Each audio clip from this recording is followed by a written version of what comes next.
You're listening to the Beyond Nurse Residency podcast, an educational series where we interview experts on all topics related to the transition of new graduate nurses into practice and beyond.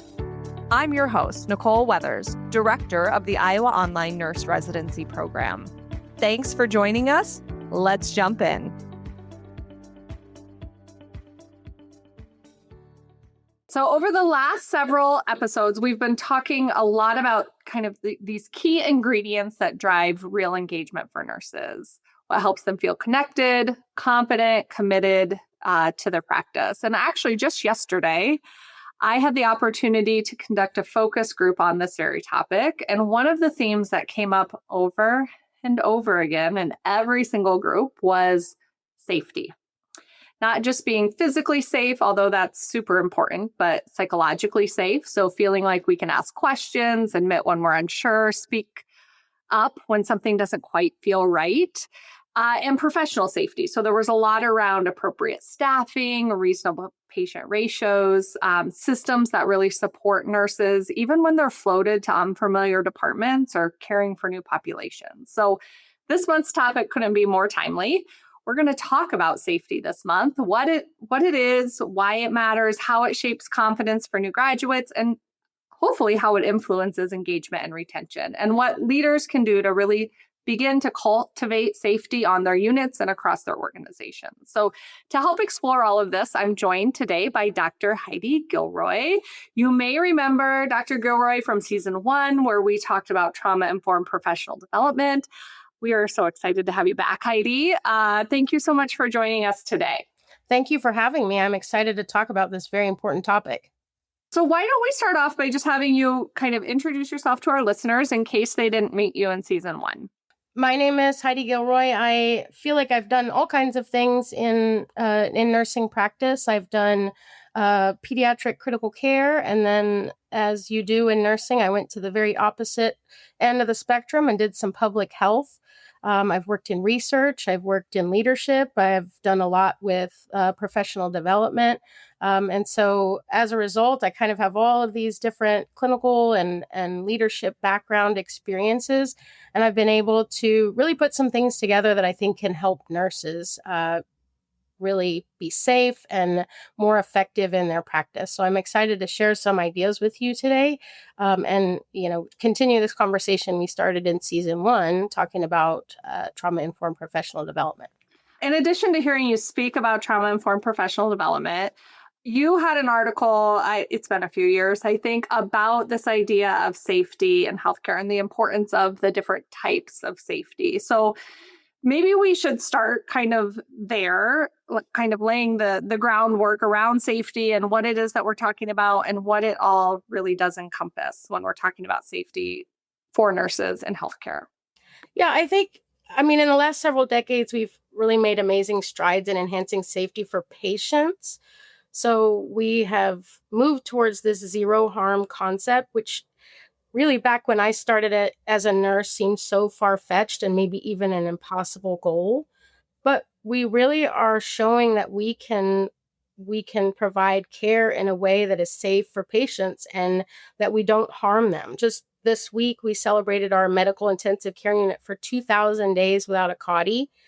And a couple of weeks ago, we celebrated the whole hospital for going 1 year without a CLABSI. So we used to think, some patients will be harmed by care. That's just how it goes. But we are no longer accepting that, because the reality is we can keep our patients safe. That's high reliability. And we talk about that every day in healthcare organizations.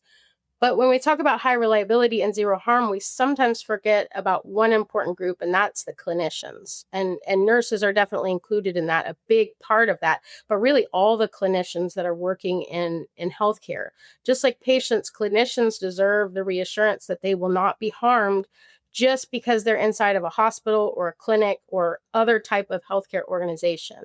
So clinicians need what you were talking about, this physical, psychological, and professional safety to be able to provide the kind of care that will then lead to the safe quality care that we want for our patients. So where do you see, I mean, because I think no leader says like, oh, I don't care about safety of my, nurses or clinicians. So where do you see sort of the biggest disconnect between what leaders are sort of doing or thinking about when it comes to safety and what actually happens? I think a long time ago we learned, as part of some of those high reliability principles, that we needed to have a reluctance to simplify. That is if you do high reliability, you know about that principle, and that means that that if something bad happens, it isn't just happening because of one person's error or one person's problem. It is really a complex issue. If a patient gets the wrong medication, it's not because one nurse made a mistake or one pharmacist made a mistake. It's really a whole line of issues. And yet we often try to simplify some of the risk to our clinicians. We either blame it on the clinician. If a clinician hurts their back turning a patient, we ask, why didn't you use the machine? What did you do wrong? Or a clinician gets stuck with a needle. Why didn't you do something different? Why didn't you use the needle right? Maybe you need education. So we have this simplistic view of clinician safety. And I think it's time, and a lot of organizations are kind of embracing this. It's time to think of the complexity of clinician safety in the same way that we're thinking of the complexity of patient safety, and look at all the different layers that are contributing to the risk that clinicians have when they walk into their workplace setting. Do you want to talk a little bit more about some of those different layers that are impacting safety? Yeah, and we've got lots going on here. So, when we're talking about physical safety, I think this is the most obvious type of safety for clinicians, but really a conversation that I think is still very complex and worth having. We used to, I remember being a brand new nurse, and all of the nurses, the older nurses, would tell me, you got to take care of your back. If you're going to be a nurse, if you're going to stay in nursing for any length of time, you got to take care of your back, because we know that nurses are at risk for some of these musculoskeletal injuries.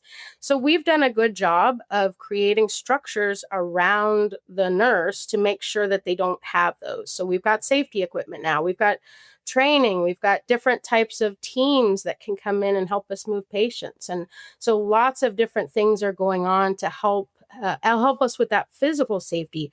But really, there are new types of risks to physical safety. I mean, we just had a new pandemic. So clinicians are being exposed to diseases that didn't exist before. So how do we deal with that safety? And so, a lot of conversations happened around PPE during that time, around, do we have one group of people taking care of all of these patients, or do we spread it out? Like, how do we look at that complexity? The workplace violence situation. Obviously, we all know that clinicians are at huge risk for injury based on workplace violence. And this is a very complex issue that requires training, that requires some policy discussions with our state and federal policymakers, requires all kinds of different things to talk about. And that's just physical safety. So this is the kind of complexity that we're looking at really for all of the different types of safety. But it's very important that we don't look at it like just a simple thing that we need to teach the clinician how to react to some of these situations better. We really need structures around the clinician that keep them safe.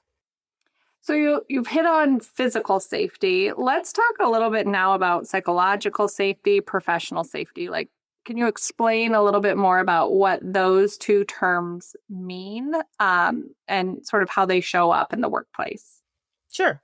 So psychological safety is something that really has been a big part of our push towards patient safety. Obviously, when people feel like they can speak up and say they don't feel safe, or say that they feel like something is a risk to the patient, that is psychological safety.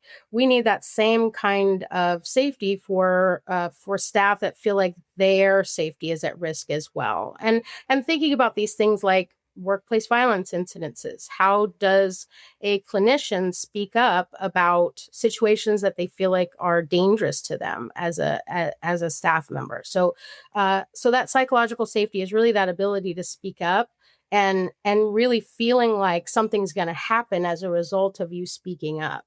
And then professional safety, as we are kind of in a chronic stage of a nursing shortage, a lot of organizations are looking for different ways to make sure that patients are safely taken care of by having different structures and different nursing models. So if a nurse is placed in a situation where maybe they are working with a virtual nurse or with a PCT or other type of structure that maybe they're not used to, or like you were mentioning, floating to a different unit where they might not have all of the information or all of the resources. So professional safety is really making sure that those nurses, no matter where they are or what nursing model they're working under, they feel like they can give the best care to the patient. They won't lose their license, they won't hurt the patient, and they won't hurt themselves as a result of their working in the healthcare setting. And that's where, safe staffing ratios, things like that would kind of come into this conversation around safety. Yeah, there are different models, different philosophies about staffing and safety in that regard. I don't specifically have an opinion about what's the most safe way to model a nursing unit, but I do think it's important that nurses have the psychological safety to speak up about any risk they see when it comes to their professional safety as well. And even if we're talking about just a nurse floating to a different unit, how are nurses trained to communicate with people in a unit where they don't know the manager, they don't know the other people there? How are they trained to have those conversations? Is that adequate to help them keep that professional safety that they need no matter where they are in the hospital? So let's talk now about the influence safety has on. Let's start with new nurses. So, as a new nurse is coming into a new role, a new profession, how does safety sort of influence their progression through that first year, their confidence, their competence, all the things that we're working with them on? I think an area that we've been looking at a lot in all the way through the spectrum from nursing students to newly licensed nurses is the concept of self-efficacy. So self-efficacy basically means that a newly licensed nurse believes that they can do a task. So, some things that we might look at are the nursing students' self-efficacy around graduating from the program. Do they believe that they can actually do this?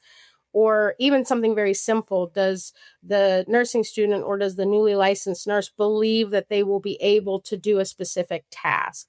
And so with self-efficacy, really this is built up with mastery. So when the nursing student under the newly licensed nurse is able to successfully do something over and over again, that builds self-efficacy. And we know that self-efficacy is protective for the nurse in terms of psychological injury based on situations. If a nurse feels very confident and feels like they have self-efficacy around doing something, and then something bad happens, there's a lot less likely to be some of the negative feelings if the nurse felt like they weren't prepared for that and didn't have that self-efficacy or that belief that they could do it. So, and we obviously do a lot of things to help with mastery and build up self-efficacy. I mean, if you have a nursing student that's attempted in a university laboratory to put an NG tube in 12 different times, they're probably going to feel more confident in trying to do that in a real person in the hospital setting as a newly licensed nurse than if they never had those experiences of mastery.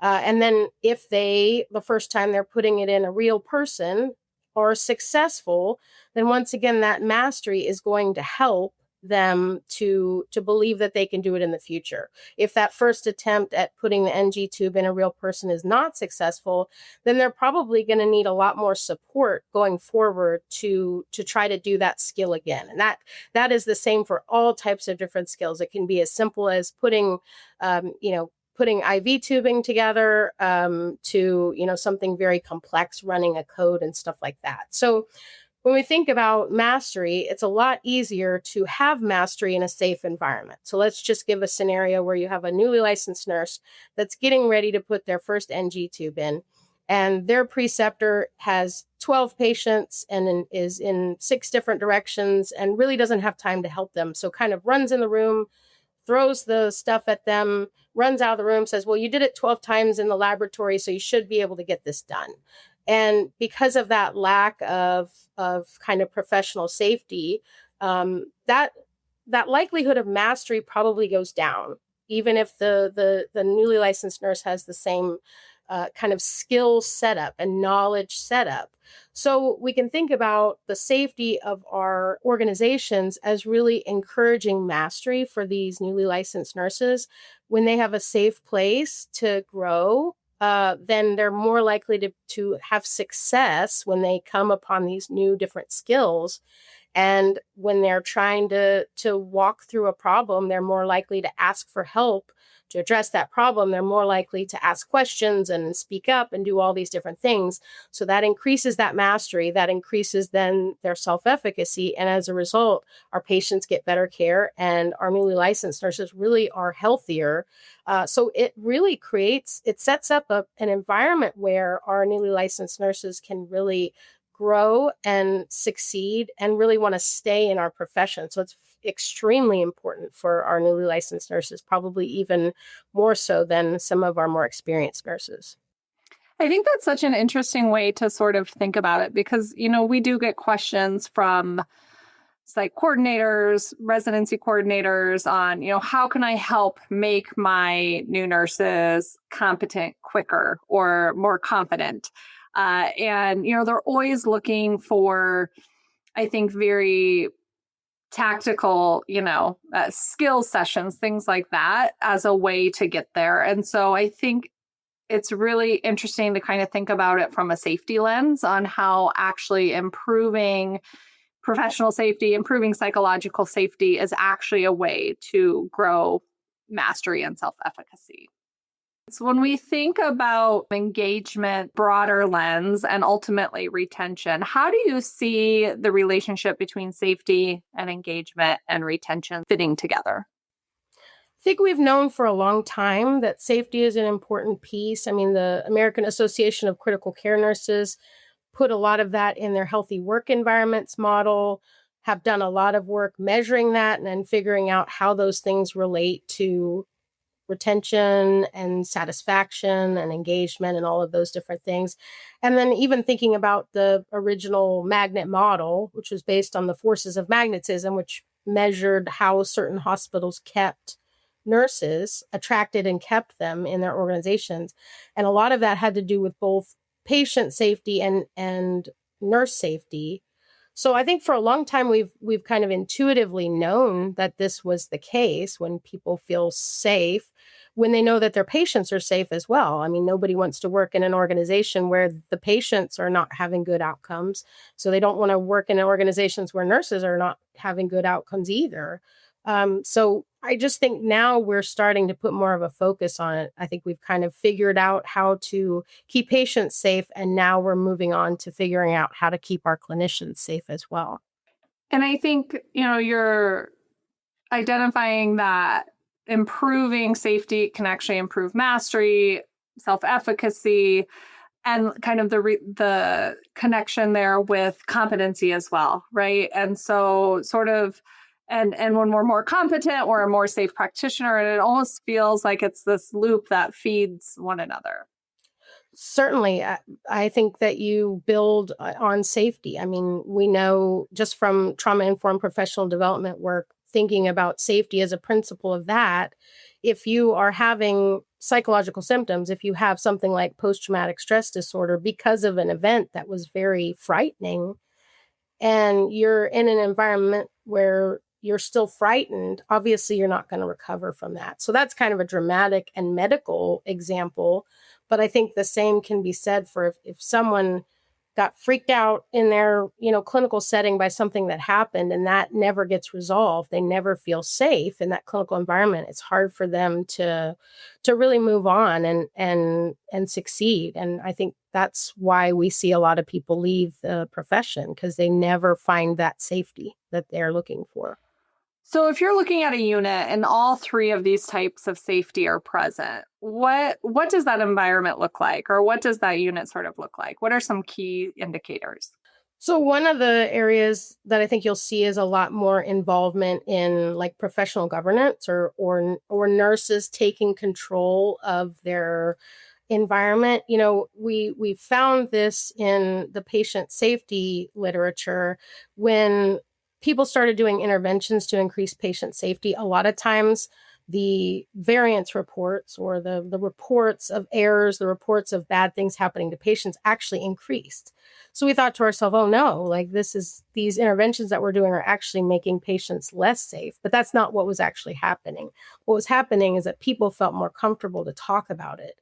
So when you have more focus on clinician safety and when clinicians are feeling more safe, they're going to start talking more about the things that are making them feel unsafe. So at first it might seem like, oh gosh, well, everyone's all of a sudden started talking about not feeling safe. They didn't used to do that. Oh no, we've created lack of safety, but it might actually be a sign that things are getting more safe and people are feeling comfortable and actually acknowledging that this is an important part of their job.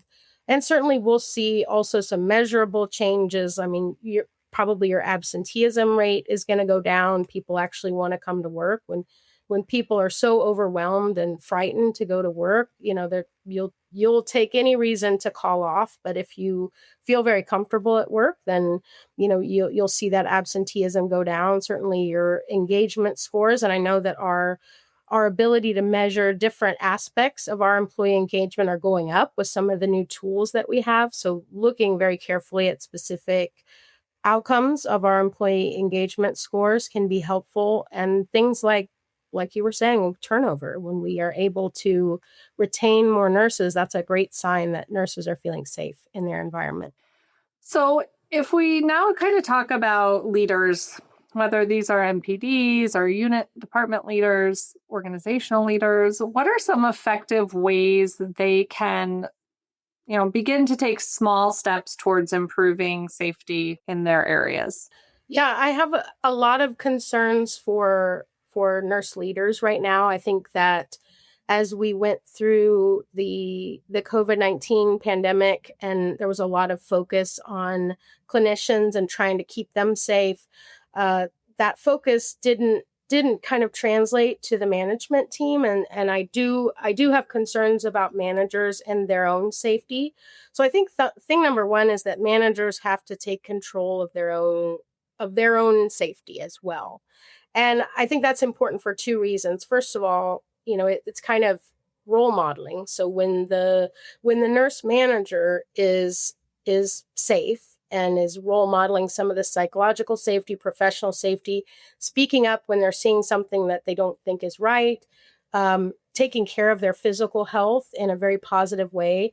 This is role modeling to their team that this is something important and this is something that if I as a manager am worthy of this type of safety, then you as my employee are also worthy of that. So doing that communication, but also I think it's empowering for the manager to think about, what does their environment look like when we see a leader with great mental health, the likelihood that their staff has good mental health increases. So we want to make sure that that is happening with our management team. I think the biggest key as far as behaviors are concerned for leaders when it comes to creating safe environments is really transparency. And this is challenging for a lot of leaders, especially new leaders. We did some research during COVID-19 and found that a lot of leaders kind of wanted to keep some bad news from their staff. They wanted, if something was going on, gosh, I can't tell them that because it's just something else to talk to them about. But we know that when the team gets blindsided by information, it is much worse than if they have some knowledge of it coming. So as leaders, and especially now we're looking at different economic situations and political situations, there might be some hard things that we need to talk to the staff about. and making sure that we do have those open conversations. We don't try to gloss things over. We don't try to act like things don't exist or act like things aren't hard. We actually have some of those difficult conversations and practice authentic leadership. And that is a great way to build trust with your staff. And when your staff trusts you, they feel safer. So I think transparency is probably the biggest behavior when it comes to helping nurse managers and even higher create that safety among their teams.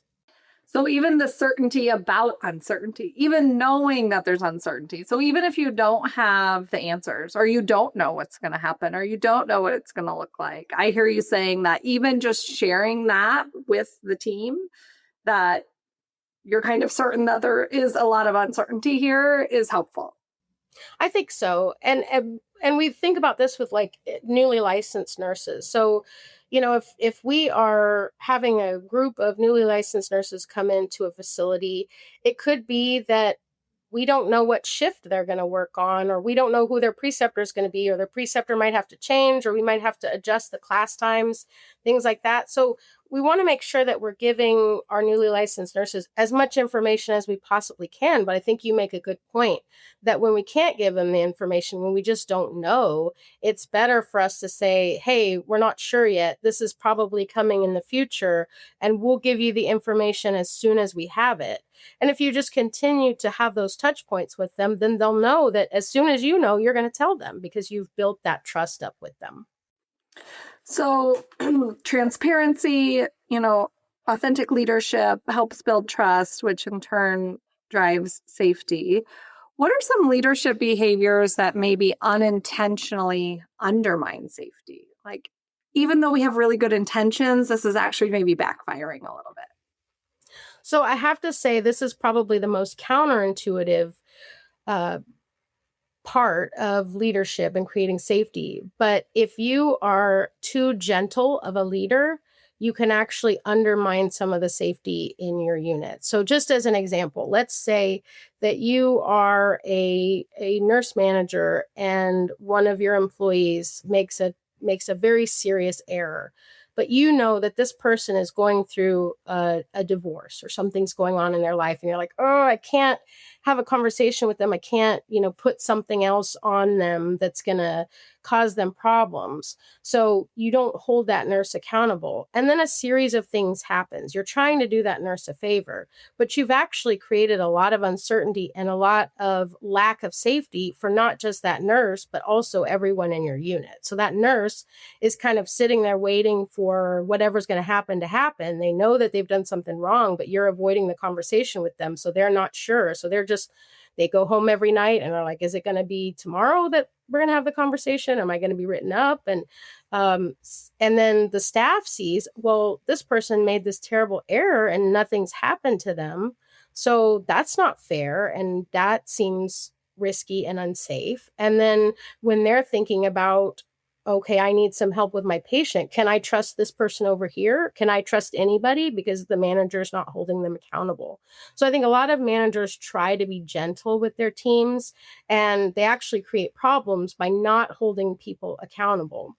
The other thing with really gentle leaders is sometimes you'll have gentle leaders that they come to the end of their rope and all of a sudden they're screaming.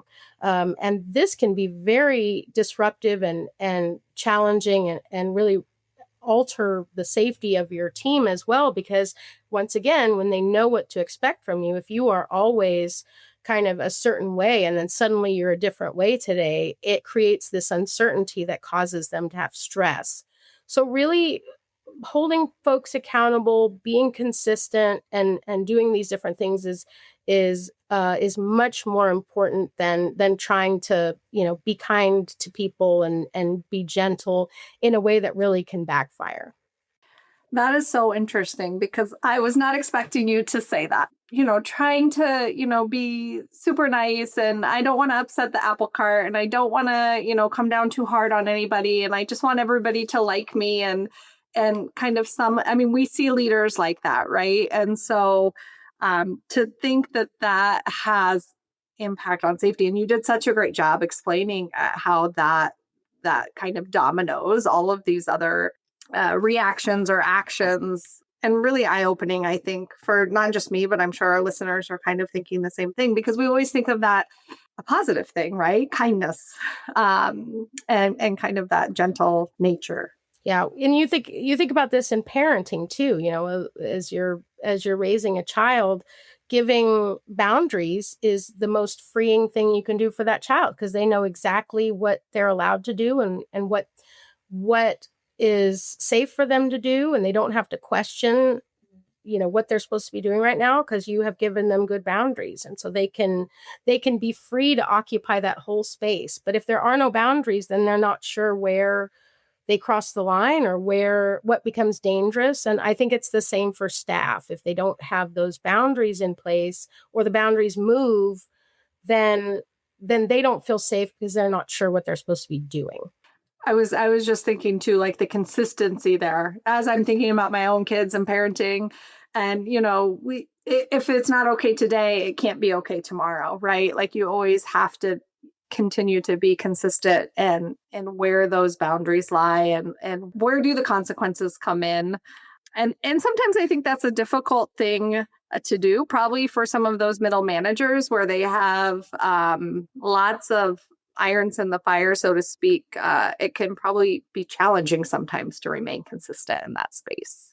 And I think that's where the safety for the managers comes in as well. So if they're supported from their leaders, and they know that they can be confident to have the conversations with their staff, and they know the boundaries that they have, then it's easier for them to then have those conversations. But if a manager is exhausted, you're not going to want to have an accountability conversation. You're going to want to stay as far away from that person as possible. If a manager feels, is having symptoms of some of these psychological concerns that we know are common in nurses, then they're not going to want to have those conversations. So maintaining that safety for the managers is huge as well, to make sure that they can do what they need to do to hold their folks accountable.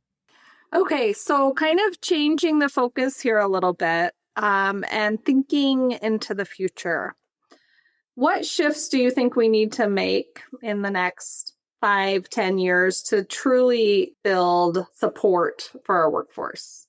I think we have to start early on in nursing school, and in some of the programs for clinicians, and let people know that if they did have challenges in the past, that they might, if they experienced adverse childhood experiences, if they experienced trauma as children, if they're having some of these symptoms now, then they might have a little bit more trouble transitioning to practice. I think that's a big thing that we need to do.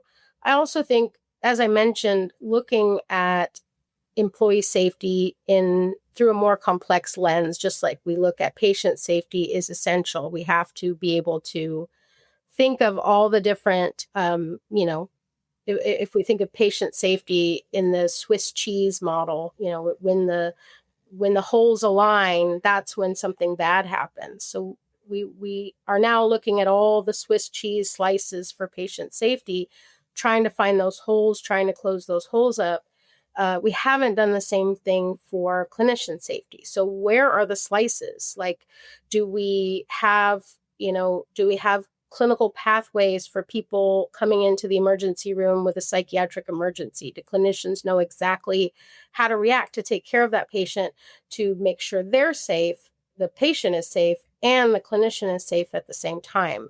Are we prepared for different kinds of infectious disease that might come our way? Are we prepared to detect that disease? Do we have a plan for making sure that our employees are safe from that disease? So we have to kind of look at all of these slices and see how we can close up some of those holes for clinician safety. And the other thing that I think is really important is really addressing manager competency in dealing with employee safety. A lot of times, nurse managers especially, they will be an excellent clinician, and someone will say to themselves, wow, that person's a great nurse, I'm going to make them a manager. And then I'm not going to give them any training. I'm just going to make them a manager, set them loose. They'll be fine. They were able to take great care of patients. They'll be able to take great care of staff as well. So filling in those gaps, specifically about how leaders can influence employee safety and clinician safety, is absolutely essential. So making sure that nurse managers have those competencies and feel confident and feel that self-efficacy of being able to address any kind of risk to clinician safety in their units, I think that will play a big role in the future of keeping clinicians safe and really assuring zero harm, not just for patients, but also for clinicians. So I want to pause and talk about two things. One is what you were just talking about related to manager competency for employee safety, and what we talked about earlier related to self-efficacy and mastery for new nurses. And the same is true for nurse leaders, right? So I think a lot of times we assume that, oh, these are experienced nurses, they're moving into leadership roles. Like you said, they're the best clinician on the floor. And so they'll just know how to they'll just already be competent or competent in these areas. But that's not the case, right? So this is a new role, it's a new transition. We need to build mastery and self-efficacy differently, different skills per se, but in order to kind of feel safe and bring all of those things kind of full circle that we talked about, that whole pattern needs to repeat itself in this other role. For sure. Yes. And I think there are lots of opportunities to help managers with competencies. Professional development practitioners, I think, sometimes have a complex relationship with managers on units because they're kind of partners, but they can also play a big role in helping those managers develop competencies. Professional development practitioners, one of our wheelhouses is that role development. So we know how to help people move from one position or one specialty practice to a different one. We know how to do that. So we might not know exactly how to be a manager if you're a unit-based educator, but you do know how to connect people with certain resources. So I think professional development practitioners can certainly play a big role in manager development. I think managers can play a big role as well. And that's something that we've done in our organization. So we actually changed the structure of our organization to kind of facilitate some of this competency building for leaders. So we changed from a charge nurse structure to an assistant nurse manager structure. So we actually have people who are clinicians who are working at the bedside, but they also have that assistant nurse manager title, and they get education every month on leadership skills. And they're able to shadow directors, and they're able to do all these different things because they are identified as people who will probably be moving into the manager role eventually. And then our managers, we actually developed a manager development work group. So, lots of times managers go to meetings and people come and yak at them, so they get lots and lots of information at these meetings, but they don't always have the opportunity to develop themselves and to talk about situations that are affecting them. So the whole goal of this particular work group is to increase retention for managers and increase their engagement. So they do their own learning needs assessments. They figure out what kinds of education they need. They figure out how to get it. They figure out different projects to really enhance the capacity of other managers. And just some examples are, like, we had a whole session where very experienced managers came and talked to the rest of the group about doing annual evaluations. That can be a place that can cause a lack of safety in a manager when they're having to have some of these conversations with employees and they've never done it before.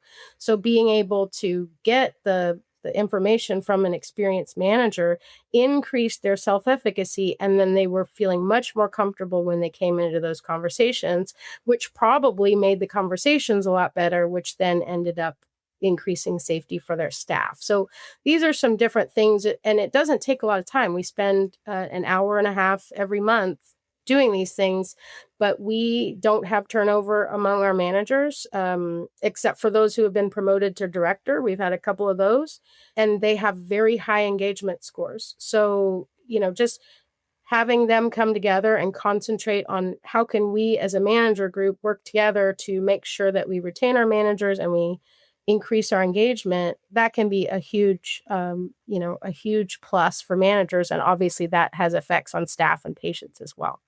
So many great things about that example. The agency for the nurses, their kind of power and decision making on what their needs assessment, what is it that we need more of, and then getting them that education and building those skills. So I just really like that example.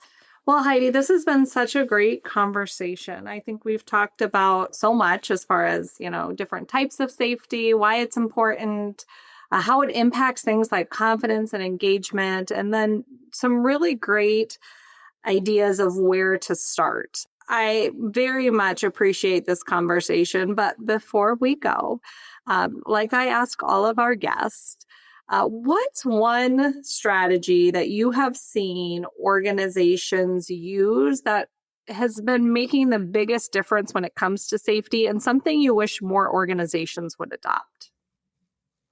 So we are really looking into a concept called community-based participatory research as a way to strategize around improving nurses' health. When organizations do wellness activities, a lot of times they're not asking the clinicians beforehand what they need or want. And we know from public health that that doesn't work. So if I, as some random person, some random public health professional, walk into a neighborhood and say, okay, I know what y'all's problem is, and this is how we're going to fix it, the likelihood that I'm going to make any difference in that neighborhood is very, very low. But if I go in and I meet the people that are there and talk to the leaders and get to know, okay, Grandma Joe is who everybody listens to. So I got to make friends with Grandma Joe and make sure that she's on board with what we're doing. All these different things. We know how to do that in public health, and we do that all the time. But yet, for some reason, we go into the hospital setting or healthcare and we say, you know what clinicians need? They need an on-site counselor. But we didn't ask them if they would actually want that, or if they would feel comfortable using that at their workplace, or if there were issues around it that maybe would make them uncomfortable to use it. Or, maybe they just can't get there because they have this shift that they're working and they don't have a chance to go downstairs for an hour and talk to a counselor, and really, kind of let their mind be open to get that intervention. So I think it's important that we use some of these principles, and community-based participatory research is a way of asking communities, which nursing is a community, it's a community of practice, asking communities, what's going on with you? What's going on with your health? What are your health priorities? The joke on nursing social media is like, if something bad is happening in the hospital setting, what are they going to do? They're going to have a pizza party. So pizza parties are like the answer to everything. And I think if you have a healthy environment, and if you are having good open conversations about what the staff need and want, then pizza parties are great. Everyone's excited when a pizza arrives in the unit when you've got other things under control. So really talking to clinicians about their safety and what would help them feel more safe, and really how they perceive their own safety is something I'm seeing more organizations do. And I think that's really going to be the key to coming up with good interventions that will actually help clinicians. That sounds like a great concept. And as you're describing this in my head, I'm like, well, it's like patient-centered care, but for nurses. Like, what is important to the nurse? And that's what we're going to focus on versus all the things we think the nurse should be worried about. Precisely. All right, Heidi. Well, this has been a great conversation, and I feel like it could go on and on and on. I always learn so much from you. You bring so much knowledge. You're so insightful. You've got so much great information to share, and I just really appreciate you taking the time to be here with us today. Well, thank you for the invitation, Nicole. I will always say yes if you ask me to come back.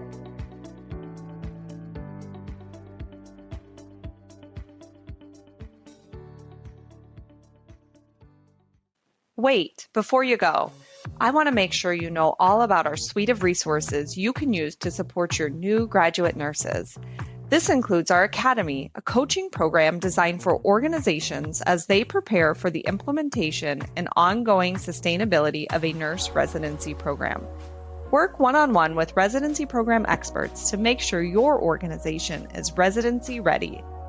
Our Clinician Wellbeing course is an asynchronous online course that aims to enhance the well-being and resiliency of healthcare professionals, equipping them with the necessary psychological capital to navigate challenges inside and outside of work. Supporting Nurses is another asynchronous online course for preceptors, mentors, and coaches to learn the skills they need to support any new hire. Both of these offerings can be used as a standalone professional development opportunity or to augment any nurse residency program. And we can't forget about the program that started it all, the online nurse residency program. This includes a comprehensive curriculum designed to support new graduate nurses applying all the knowledge they learned in school to their practice. We focus on professional skills, personal well-being competencies, and new graduate nurses even get the opportunity to create real change in their own organization. Offered completely online and in a blended format, this program is highly adaptable to all clinical practice settings. You can learn more about all of these programs and more of what we offer using the links in the show notes below.